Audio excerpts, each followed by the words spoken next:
अभी हाल ही में शनिवार को क्या देखने को मिला हमें? एनकाउंटर। कहाँ पर?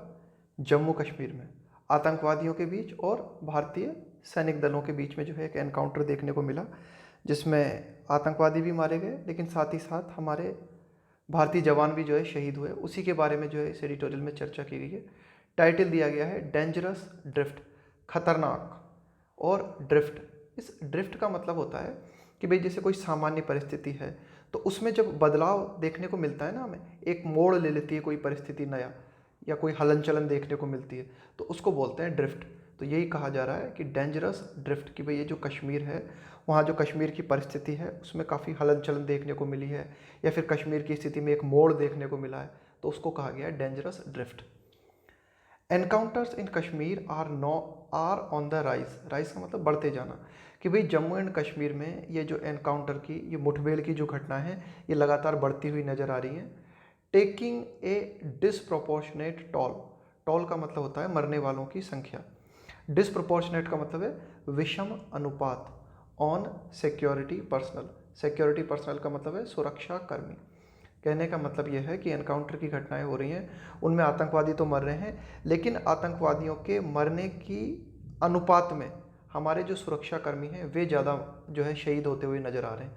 तो इसीलिए जो है कहा गया है कि डिसप्रोपोर्शनेट टॉल, कि भाई विषम रूप से जो है एक तरीके से ये जो मरने वाले लोगों की संख्या है ना, उसके लिए कहा गया है disproportionate toll on security personnel, कि भाई आतंकवादियों से ज़्यादा सुरक्षाकर्मी शहीद होते हुए नज़र आ रहे हैं। आगे देखते हैं। The death last Saturday of 4 soldiers, कि भाई पिछले शनिवार को 4 सैनिकों की मृत्यु होना, एंड ए पुलिस ऑफिसर, इसके साथ ही साथ एक पुलिस ऑफिसर भी मारे गए, इन एन एनकाउंटर, एक मुठभेड़ में, विथ टेररिस्ट, आतंकवादियों के साथ, नियर हंदवाड़ा, ये हंदवाड़ा नामक जगह पे हुआ ये encounter, Handwara town, in Jammu and Kashmir, Kupwara district, Jammu and Kashmir के कुपवाड़ा डिस्ट्रिक्ट के हंदवाड़ा टाउन में ये घटना देखने को मिली। कॉल अटेंशन टू, तो ये हमारा ध्यान जो है इस ओर खींचता है। अमॉन्ग अदर थिंग्स, इसके साथ ही साथ अन्य चीज़ों की तरफ भी ध्यान जाता है।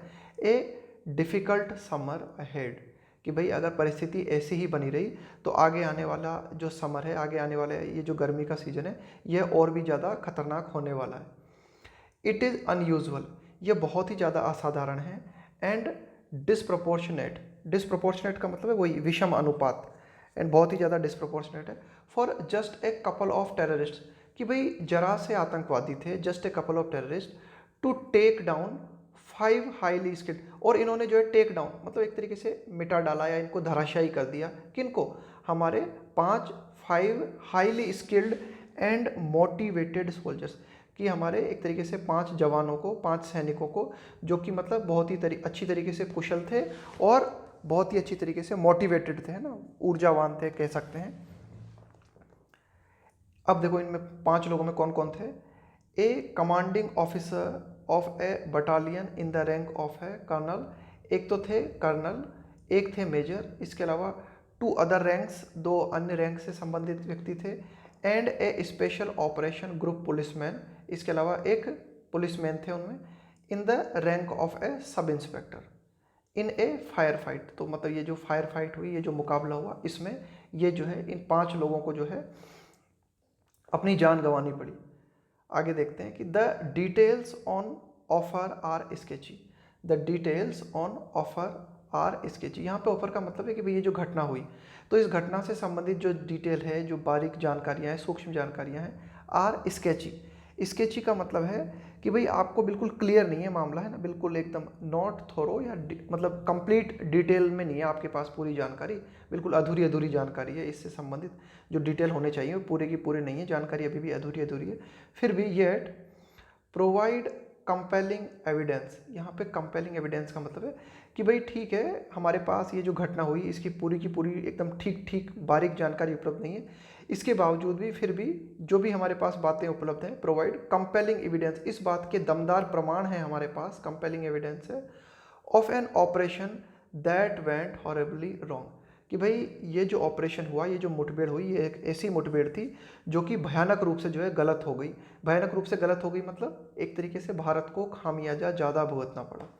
आगे देखते हैं। ऑन सैटरडे क्या देखने को मिला हमें शनिवार को? आफ्टरनून, ऑन सैटरडे आफ्टरनून, मतलब ये शनिवार की दोपहर की बात है। रिसीविंग इंटेलिजेंस, इंटेलिजेंस यानी कि खुफिया विभाग से, खुफिया तंत्र जो है हमारा, उससे सूचना प्राप्त करते हुए that terrorist were present in a house in Changimulla village, कि भाई खुफिया तंत्र से ये सूचना मिली। इस सूचना को प्राप्त करते हुए क्या सूचना मिली कि भाई ये जो आतंकवादी है या कहाँ पर मौजूद है, चांगीमुला विलेज में जो है आतंकवादी मौजूद है। कर्नल आशुतोष शर्मा ऑफ 21 राष्ट्रीय राइफल। तो जैसे ये सूचना मिली खुफिया तंत्र से, तो इस सूचना को प्राप्त करते हुए कर्नल, जिनका कि नाम आशुतोष शर्मा, इसके अलावा major Anuj Sood, Naik Rajesh Kumar, lance Naik Dinesh Singh and Jammu and Kashmir police sub inspector Shakeel Kazi, और इसके साथ ही साथ एंड पॉसिबली संभवतया अदर्स, अन्य लोग, रीच्ड द साइट, वे उस स्थान पर पहुंचे, यानी कि चांगीमुला विलेज में जिस जगह पर मामला बताया गया था, उन्हें जो खबर मिली थी, वे उस जगह पहुंचे। विच हैड ए बिल्डिंग, जहाँ पर की एक बिल्डिंग थी, and a cow shade, cow shade का मतलब है वो जो गायों को रखने का स्थान होता है ना, एक शेड सी बना दी जाती है, और वहाँ पर एक बिल्डिंग थी, एक काउ शेड था। एडजॉइनिंग इट, मतलब बिल्डिंग के बगल में ही, एडजॉइन का मतलब बिल्कुल समीप में एक काउ शेड था। And an intense fire fight commenced, commence का मतलब होता है शुरुआत होना, और वे लोग वहाँ पर पहुँचे और एक गहन, इंटेंस का मतलब होता है बहुत ही ज़्यादा गहन, फायर फाइट का मतलब है कि दोनों ओर से जो है एक तरीके से फायरिंग होने लगी, उस फायरिंग की शुरुआत हुई।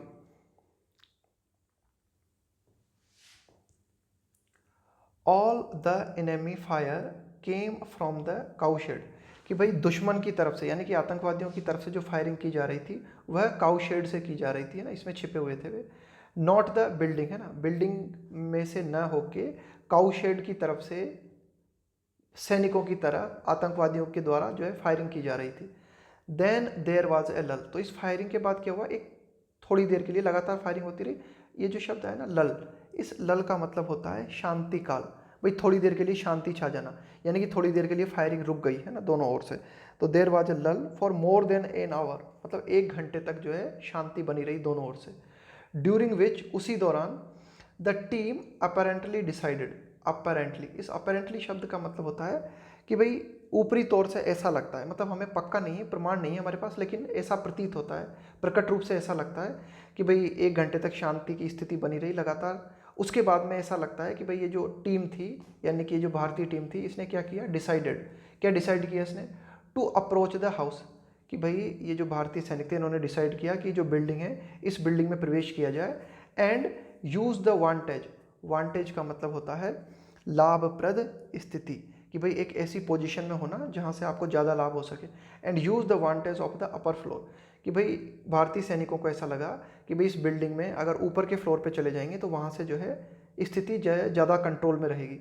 तो vantage of the upper floor to fire at the terrorist in the cow shed, तो ऐसा दिखाई देता है, अपरेंटली ऐसा लगता है कि भाई ये जो 1 घंटे तक जो शांति बनी रही ना, दोनों ओर से फायरिंग नहीं हो रही थी, तो फिर भारतीय सैनिकों ने फ़ायदा उठाते हुए क्या किया कि बिल्डिंग में प्रवेश किया और ऊपर की मंजिल पे आ गए, ताकि ऊपर से नीचे की ओर गोलियां चलाने में जो है आसानी रहेगी, यानी कि भारतीय सैनिकों को लगा कि वे जो है लाभप्रद स्थिति में रहेंगे। They entered the house and there was a fresh fire fight, तो इस तरह से भारतीय सैनिकों ने उस बिल्डिंग में प्रवेश किया। And there was a fresh fire fight, और फिर दोबारा से जो है एक तरीके से फायरिंग की शुरुआत हुई। But no communication from the colonel and his team, लेकिन हमें किसी भी तरह का कोई संचार प्राप्त नहीं हुआ, किसी तरह का कोई कम्युनिकेशन प्राप्त नहीं हुआ कर्नल से एंड हिज टीम से, कि भाई ये जो दूसरी फाइट की शुरुआत हुई ना, तो इसके बाद से जो है हमारा कनेक्शन जो है लगभग खो गया, या संचार नहीं हो पा रहा था हमारा, बातचीत नहीं हो पा रही थी कर्नल से और उनकी टीम से। देन इट वॉज नोटिस्ड, उसके बाद जो है ये नोटिस किया गया, ये देखने में आया दैट देयर कम्युनिकेशन इंस्ट्रूमेंट, कि भाई ये जो कर्नल और उनकी टीम जो कम्युनिकेशन साधे हुए थे ना, जो कम्युनिकेशन कर रहे थे हमसे, तो ऐसा लगता है कि भाई उनका जो कम्युनिकेशन इंस्ट्रूमेंट था was being used by the terrorist, वह कम्युनिकेशन उपकरण जो है शायद आतंकवादियों द्वारा यूज किया जा रहा था, यानी कि वो कम्युनिकेशन इंस्ट्रूमेंट जो था तो वह जो है आतंकवादियों के हाथ में था, ऐसा लगता है।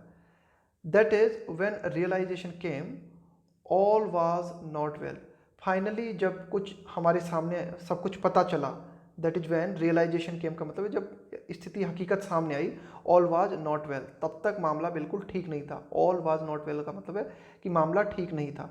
And firing ensued all over again.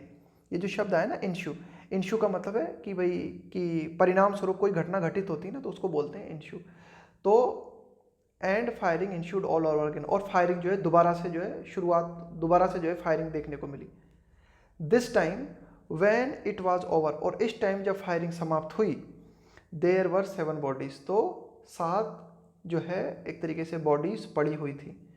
The way this operation ended will have ramifications, कि जिस प्रकार से ये ऑपरेशन समाप्त हुआ इसके काफ़ी सारे परिणाम होंगे। रेमिफिकेशंस का मतलब है यहाँ पे परिणाम। On both moral and operating procedures. Moral, इस मोरल शब्द का मतलब होता है मनोबल, हौसला, and operating procedures. Operating procedures का मतलब है कि भाई जिस तरह से ये जो ऑपरेशन चला ना, तो ऑपरेशन चलाने की जो हमारा प्रोसीजर था, जो हमारी प्रक्रिया थी, इसके अलावा जो सैनिकों का हौसला है, इन दोनों पर इस घटना के जो है परिणाम हमें देखने को मिलेंगे। On future operations of this kind, कि भाई भविष्य में इस तरह की अगर अन्य घटनाएं होती हैं तो उन घटनाओं पर इस घटना का प्रभाव जो है हमें देखने को मिलेगा। That go on all the time in this shadowy theatre of proxy war. That go on का मतलब है जो अभी जारी रहेंगी, all the time in this, अभी देखो ये जो दिया हुआ है ना, shadowy theatre of proxy war. देखो प्रॉक्सी का मतलब होता है छद्म। एक तो होती है डायरेक्ट लड़ाई, एक तो होता है सीधा युद्ध वार, एक होता है प्रॉक्सी वार। प्रॉक्सी वार का मतलब है जब छुप छुप के लड़ाई की जाती है ना, शेडोवी थिएटर ऑफ प्रॉक्सी वार। ये जो है ना प्रतीकात्मक रूप से कहने का मतलब है इनका कि भाई एक थिएटर चल रहा है, मतलब एक तरीके की पिक्चर चल रही है, कि मतलब एक तरीके का ऐसा नज़ारा चल रहा है कि गुप चुप के जो है लड़ाई जारी है। तो ये एडिटोरियल कहना चाह रहा है कि आगे भी ऐसा लगता है कि ये लड़ाई तो जो है जारी रहेगी, लेकिन आगे आने वाले समय में ये जो घटना हुई है, इस घटना का प्रभाव आगे आने वाले ये जो प्रॉक्सी वार हैं इन पर पड़ेगा। आगे देखते हैं। It is certainly A coincidence, यह निश्चित रूप से एक संयोग है। It is certainly A coincidence that has not gone unnoticed. अब देखो यहाँ पर नोट लगाया और यहाँ पर अननोटिस्ड लगाया, तो 2 बार नोट लगा दिया ना, तो इस तरह से जब 2 बार आप नहीं बोल देते हो ना, तो वाक्य क्या है, पॉजिटिव बन जाता है। तो इसका मतलब क्या हुआ कि यह निश्चित रूप से एक संयोग है जो कि नोटिस में आता है। That has not gone unnoticed का मतलब है कि जो कि नोटिस में आता है ना, जो कि देखने को मिलता है। दैट दो, यद्यपि the encounter ended tragically. Tragically का मतलब है कि भाई ये जो एनकाउंटर था, ये जो मुठभेड़ चली, इस मुठभेड़ का समापन जो है बहुत ही दुखद रूप से हुआ। न्यूज और details of it did not percolate. ये जो परकोलेट शब्द होता है ना, इसका मतलब होता है धीरे धीरे फैलना, रिसना किसी चीज़ का है ना। खास करके यहाँ पे बात की जा रही है इन्फॉर्मेशन का फैलना, कि भाई ये जो है इन्फॉर्मेशन तो बहुत ही दुखद रूप से जो है समाप्त, ये जो एनकाउंटर था बहुत ही दुखद रूप से समाप्त हुआ, लेकिन इस एनकाउंटर के बारे में जो न्यूज है वह मतलब इतनी आसानी से नहीं फैली है ना। Details of it didn't percolate है ना, तो इसकी न्यूज जो है तब तक नहीं फैली, कब तक, टिल वेल, मतलब तब तक अच्छी तरह से इसकी न्यूज के बारे में पता नहीं चला। आफ्टर संडेज फ्लाई पास्ट, अब ये जो शब्द दिया गया है ना फ्लाई पास्ट, इस फ्लाई पास्ट का मतलब होता है एक तरीके से विमान की जो परेड आयोजित की जाती है ना सैनिकों के सम्मान में, विमान की जो उड़ान आयोजित की जाती है ना, उसको बोलते हैं सैनिकों के सम्मान, उसको बोलते हैं फ्लाई पास्ट। कि रविवार को क्या हुआ कि भारत सरकार के द्वारा इन सैनिकों के सम्मान में जो है एक फ्लाई पास्ट, एक इनको जो है सलामी, विमान के द्वारा इनको एक जो है सलामी दी गई। And show off solidarity, show off solidarity का मतलब होता है एकजुटता दिखाना है ना, तो एक तरीके से एकजुटता दिखाने के उद्देश्य से एक सलामी उड़ान जो है जब आयोजित की गई रविवार को, तब जाके धीरे धीरे इस घटना का पूरी तरीके से जो है पता चला लोगों को। आगे देखते हैं कि it should be evident by now to most, it should be evident by now to most, कि अब ज़्यादातर लोगों के लिए ये मतलब बिल्कुल एक प्रमाण के रूप में ज़्यादातर लोगों को ये पता होना चाहिए। It should be evident by now, कि अब ये बिल्कुल बात प्रामाणिक होनी चाहिए अधिकतर लोगों के लिए। That changing the nomenclature, nomenclature का मतलब क्या होता है, नामकरण कर देना है ना, किसी चीज़ को नाम देना, उसको बोलते हैं nomenclature. And status of Jammu and Kashmir has not addressed, address का मतलब होता है समाधान करना, any of the underlying, underlying का मतलब होता है निहित, जो बातें छिपी हुई है ना उनको बोलते हैं निहित।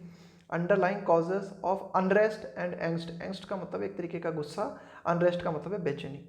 तो एडिटोरियल ये कहना चाह रहा है कि भाई इस तरह की ये जो घटनाएं लगातार हमें देखने को मिल रही हैं, इस तरह के जो एनकाउंटर हमें देखने को मिल रहे हैं, तो इन बात से जो है ये बात बिल्कुल स्पष्ट हो जानी चाहिए कि जम्मू एंड कश्मीर के नाम को परिवर्तित कर देना, जम्मू एंड कश्मीर के दर्जे को परिवर्तित कर देने से जो है कुछ ज़्यादा मामला हल नहीं हुआ है।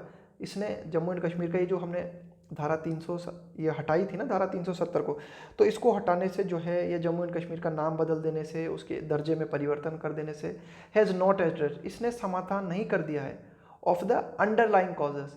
अंडरलाइंग का कॉजेस का मतलब है कि भाई जो निहित कारण है ना, कि भाई जम्मू एंड कश्मीर में जो बेचैनी के और जो गुस्से के जो कारण हैं, उन कारणों का समाधान अभी तक नहीं हुआ है। Neither has it deterred Pakistan, deter का मतलब होता है रोकना, neither has it deterred Pakistan from its stead fast goal. Stead fast का मतलब होता है जब आप निरंतर दृढ़ रह के कोई काम करते हो ना, तो उसको बोलते हैं स्टीड फास्ट का मतलब है दृढ़, कि भाई पाकिस्तान के जो उद्देश्य हैं, पाकिस्तान अपने उद्देश्यों पे बिल्कुल दृढ़ बना हुआ है ना, पाकिस्तान भी नहीं रुका है। कुल मिला के ये जो जम्मू एंड कश्मीर में पिछले साल हमने ये जो कदम उठाया धारा 370 को उठाने के, उसके ज़्यादा परिणाम जो है हासिल नहीं हुए हैं हमें ना, कि पाकिस्तान भी नहीं रुका है ना, पाकिस्तान भी अपने जो उद्देश्य की प्राप्ति करना चाहता है उनमें लगातार लगा हुआ है। Since the beginning of the year in 127 days, इस साल की अगर हम बात करें तो 127 दिनों के भीतर भीतर अगर हम कहें, एज मैनी एज, अब ये जो शब्द लिखा हुआ है ना एज मैनी एज, तो एज मैनी एज या फिर एज मच एज, किसी भी आंकड़े के आगे अगर हम एज मैनी एज या एज मच एज का प्रयोग देते हैं ना, तो हम क्या है कि उस आंकड़े की अहमियत बताना चाहते हैं, उस आंकड़े पर जोर डालना चाहते हैं। तो हम ये कहना चाहते हैं कि भाई इतने as many as 55 terrorists have been killed in the region, कि भाई 55 आतंकवादी इस क्षेत्र में अब तक जो है मारे जा चुके हैं। रफली 1 एनकाउंटर एवरी 2 डेज, मोटे तौर पर हम कह सकते हैं कि रफली 1 एनकाउंटर एवरी 2 डेज, की मतलब हर दूसरे दिन एक एनकाउंटर की घटना हमें देखने को मिल रही है। In the unhealthy vacuum that new Delhi has created since August 5 last year, कि भाई 5 अगस्त को पिछले साल भारत सरकार ने जम्मू एंड कश्मीर के दर्जे को परिवर्तन करने का ये फैसला लिया था। तो इसीलिए कहा गया है कि भाई द अनहेल्थी वैक्यूम, कि भाई जो एक खालीपन भारत सरकार ने निर्मित किया ना जम्मू एंड कश्मीर में 5 अगस्त को पिछले साल, सच एनकाउंटर्स, तो एडिटोरियल आगे क्या बात करता है कि सच एनकाउंटर्स हैव डन नथिंग, कि भाई इस प्रकार की ये जो मुठभेड़ की घटनाएं हैं, हैव डन नथिंग, इन्होंने कुछ नहीं किया है, अदर देन, सिवाय किसके, एड का मतलब होता है सहायता देना, सहायक होना, एड द इम्पल्स का मतलब होता है संवेग, द इम्पल्स ऑफ द डिसअफेक्टेड, डिसअफेक्टेड का मतलब है डिससेटिस्फाइड, टू एम्ब्रेस का मतलब होता है किसी चीज़ को गले लगाना, आर्म्स, कि भाई एडिटोरियल ये कहना चाह रहा है कि भाई ये जो हमने 5 अगस्त को जो फैसला लिया ना, उसके माध्यम से है ना, इस प्रकार के जो एनकाउंटर की घटनाएं हुई हैं, तो इन एनकाउंटर की घटनाओं ने एक तरीके से मदद की है, सहायता दी है, कि भाई जो संवेग है ना, जो यानी कि भीतरी जो प्रवृत्ति होती है ना आपकी, यानी कि जम्मू एंड कश्मीर में जो डिससेटिस्फाइड लोग हैं, असंतुष्ट लोग हैं, वे हथियार उठाने पर जो है मजबूर हुए हैं, या उन्होंने हथियार उठाया इस घटना के माध्यम से, और कुछ नहीं हुआ है। एज द डेंजरस ड्रिफ्ट, तो ड्रिफ्ट का मतलब मैंने आपको बताया कि भाई एक तरीके से परिस्थिति में जो है ना बदलाव आना, है ना, परिवर्तन होना, परिस्थिति जो है सामान्य से बहुत ज़्यादा विचलन देखने को मिलना। As the dangerous drift in Jammu and Kashmir continues, कि भाई जम्मू एंड कश्मीर में जो है परिस्थिति लगातार नए मोड़ लेती हुई नजर आ रही है। न्यू दिल्ली मस्ट रियलाइज, तो ऐसे हालातों में नई दिल्ली को जरूर ये बात अनुभव में आनी चाहिए, ये बात समझना चाहिए, it has reached the point of diminishing return. अब इस शब्द को देखना, डिमिनिशिंग रिटर्न, देखो डिमिनिश का मतलब क्या होता है, कम होता हुआ, रिटर्न का मतलब होता है फायदा। डिमिनिशिंग रिटर्न का मतलब होता है कि जब निवेश की तुलना में लाभ प्राप्त कम होता है तो उसको बोलते हैं डिमिनिशिंग रिटर्न, कि भाई जितनी एनर्जी आपने लगाई है ना उस अनुपात में आपको लाभ नहीं मिल रहा है। एडिटोरियल कहना चाह रहा है कि भाई ये जो 5 अगस्त को हमने जो फैसला लिया जम्मू एंड कश्मीर का दर्जा चेंज करके, तो उसका जितना लाभ हमें मिलना चाहिए ना उतना लाभ हमें नहीं मिल पा रहा है। ये बात नई दिल्ली को समझनी चाहिए and should look for ways, और दिल्ली को या भारत सरकार को ऐसे रास्ते तलाशने चाहिए to arrest this trend. To arrest this trend का मतलब है कि ये जो चलन हमें देखने को मिल रहा है ना, क्या चलन की लगातार एनकाउंटर हो रहे हैं, तो इन एनकाउंटरों को अरेस्ट करने की कोशिश करनी चाहिए, यानी कि स्थिति को काबू में करने की कोशिश करनी चाहिए। ये एडिटोरियल जो है फाइनली बात करता है। तो ये था हमारा आज का एडिटोरियल। वोकेब इसकी देख लेते हैं क्विकली। ड्रिफ्ट, तो ड्रिफ्ट का मैंने आपको मतलब बताया। ड्रिफ्ट का मतलब होता है एक तरीके का मोड़ लेना, है ना, एक तरीके का परिवर्तन जो देखने को मिलता है ना, उसको बोलते हैं कि a movement away from somewhere और समथिंग, है ना, कि भाई जो सामान्य परिस्थिति थी ना उसमें कोई एक बदलाव या एक परिवर्तन जो देखने को मिलता है उसको कहते हैं ड्रिफ्ट। स्केची का मतलब होता है अधूरा, है ना, नॉट थोरो और डिटेल्ड। कंपेलिंग का यहाँ पे मतलब है कन्विंसिंग, है ना, कि भाई बहुत ही दमदार तरीके से अगर कोई बात हो ना तो उसको बोलते हैं कंपेलिंग। लल का मतलब शांति काल।